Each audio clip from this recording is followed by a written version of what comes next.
Hi, I'm Zoe Halley, and today let's get ready for a girls' night out. I'll begin with Giorgio Armani's primer. This will help seal in your skincare and provide a barrier for your makeup to sit upon. Next, I will use Charlotte Tilbury's Flawless Filter in number 4 to warm my complexion and just give a little bit of a glow. Afterwards, I follow with Fenty's Lip Gloss in Glass Slipper. Then I will go in with YSL's Blur Primer to fill in any texture like pores or fine lines before the makeup can. And here I'm using MAC's Studio Fix Everywhere All Over Face Pen in NC15. This makeup wears like a second skin all day long and looks absolutely perfect. Just don't forget to remove the stopper before use. Leaving the concealer under my eye for last, I perfect the rest of my skin with the Everywhere All Over Face Pen, and then I set it with the HD powder.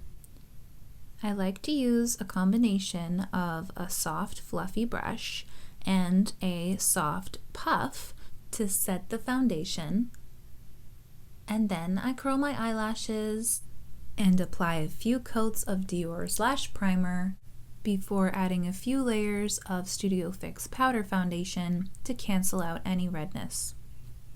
Here I'm using Strawberry Ice Cream Latte in number 1 to contour my eyelid, aiming high and slightly above the crease.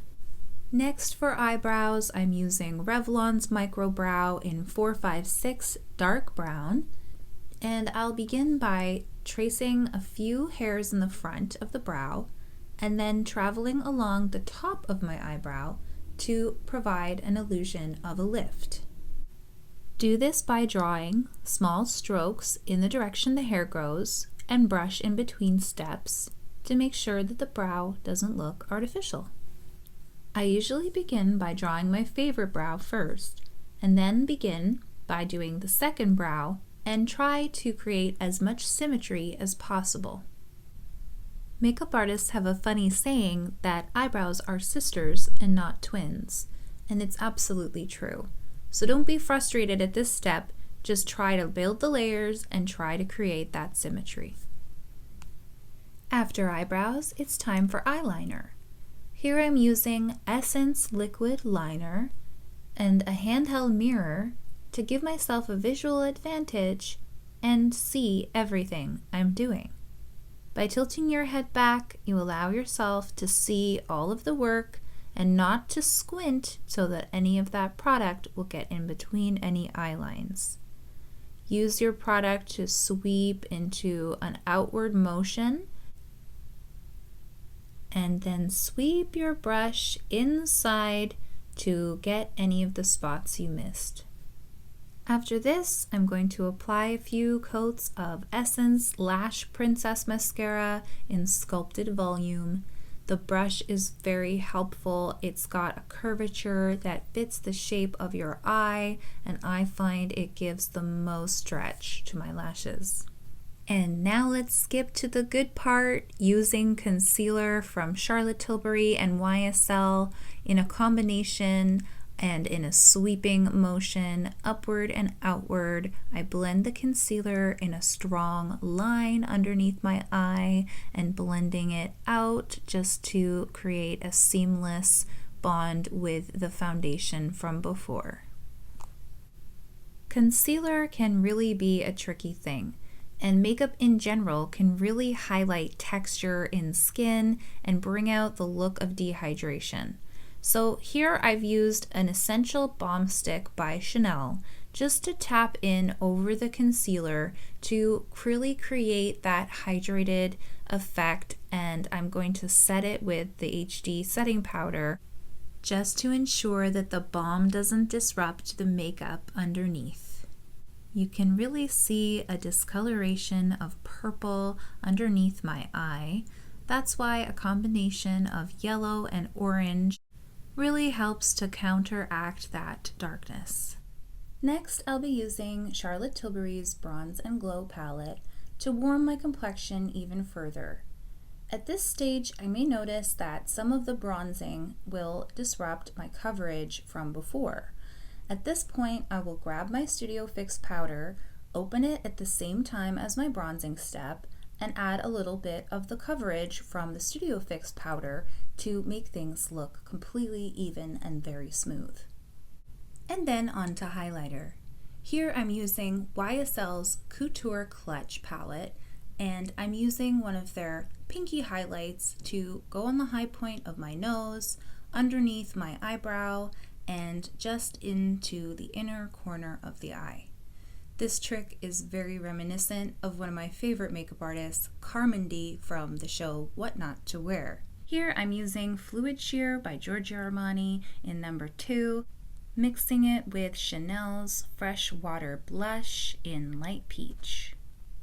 I love using my palette for this step, as breaking the beads is very important before applying them to your complexion. Using a stiff fan brush for this, I will quickly run the product over my cheeks and blend into the temple. This blush is made by a company called Flower Nose, and this one is absolutely stunning. It's a circus fantasy imprinted into the blush. The blush is an ombre peach, fading to a bit of a deeper peach, and I am absolutely captivated by this and did not want to use it for the longest time, fearing that I would ruin the delicate impression, but this soft, fluffy brush will pick up the pigment softly and not disrupt the pattern. Next up, I will be using this incredible palette by Romand. I also got this at the store Kyokiand back in October, and this is absolutely captivating. Check this out. These are basically pop shades that you put on with your finger as a dazzling top coat. Do this after your eyeshadow is already created perfectly. Referring to this product as a pop shade is a reference to Charlotte Tilbury's quads that always contained one sparkling glitter component. And now it's time for lips. I begin by lining my lips with this amazing pencil by Essence Cosmetics. This is such a cheap and cheerful drugstore product, and it even has a sharpener on the other end. Begin by creating a symmetrical little X right at the top of your lips underneath your nose. Then trace the bottom right underneath the X and then connect the lines.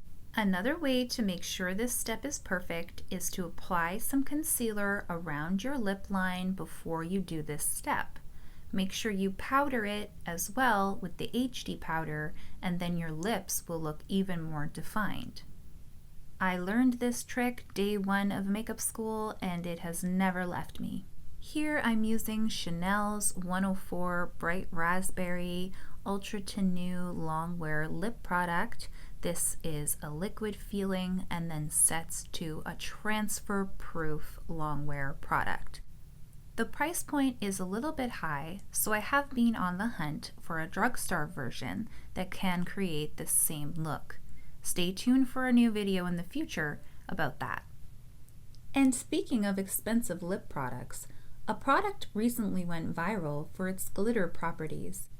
Yet this Pearl Dust by Wilton Baking Products acts as a complete replica and is completely safe. No matter how much you are tempted, never use craft glitter on your lips.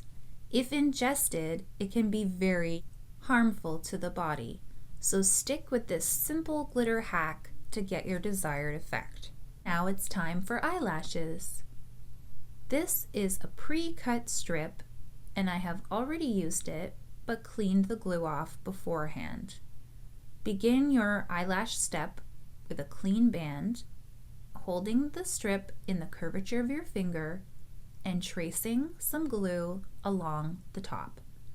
Add more glue to the ends and allow it to dry for about 15 seconds before it's tacky and will set right away when you apply it.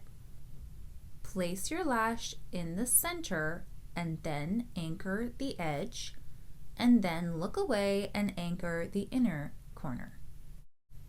Repeat the same step for the second eyelash.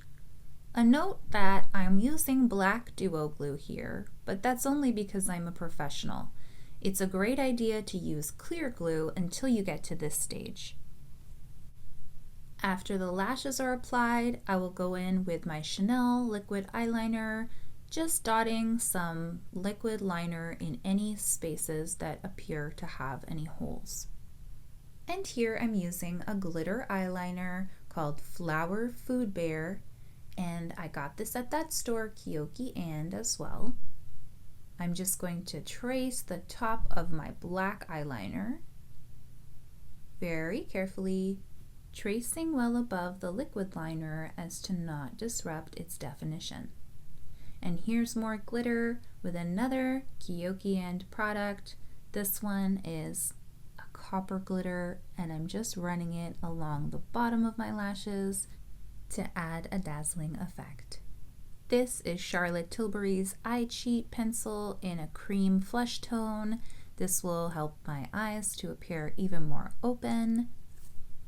And now for the best part, I'll be adding some Claire's Skin Gems to my eyes. I'm going to opt for the silver one this time. Playing with the placement before I choose to lay it down, I may choose to use some extra eyelash glue here. The one by Duo that's clear with the wand will help the best. Repeat the same process on the other side, laying the jewels down carefully and reinforcing them if needed. Here is an example of how I've already laid the glue down in one dot. Then I come along after it's a little bit tacky with a jewel and place it right on top of the glue. The jewel should anchor immediately, and if not touched throughout the evening, will last all night. And since your glitter will last all night, let's make sure the makeup lasts too. Here I'm using MAC's Fix It Stay Over Spray. Taking a deep breath, close your eyes, and exhale as you spray the product all over. When you're all ready to go, activate your lip color with the clear gloss on the other end of the Chanel lip product. A swipe or two will restore complete comfort, creating a lustrous lacquery shine. And then just like that, I'm ready for a glamorous evening out. Don't forget to finish your look off with a few simple accessories, something that fills you with confidence and will let the world know that you are here and you're ready to glow. Let me know if this tutorial helped you and if there's anything you'd like to learn in future. Bye for now!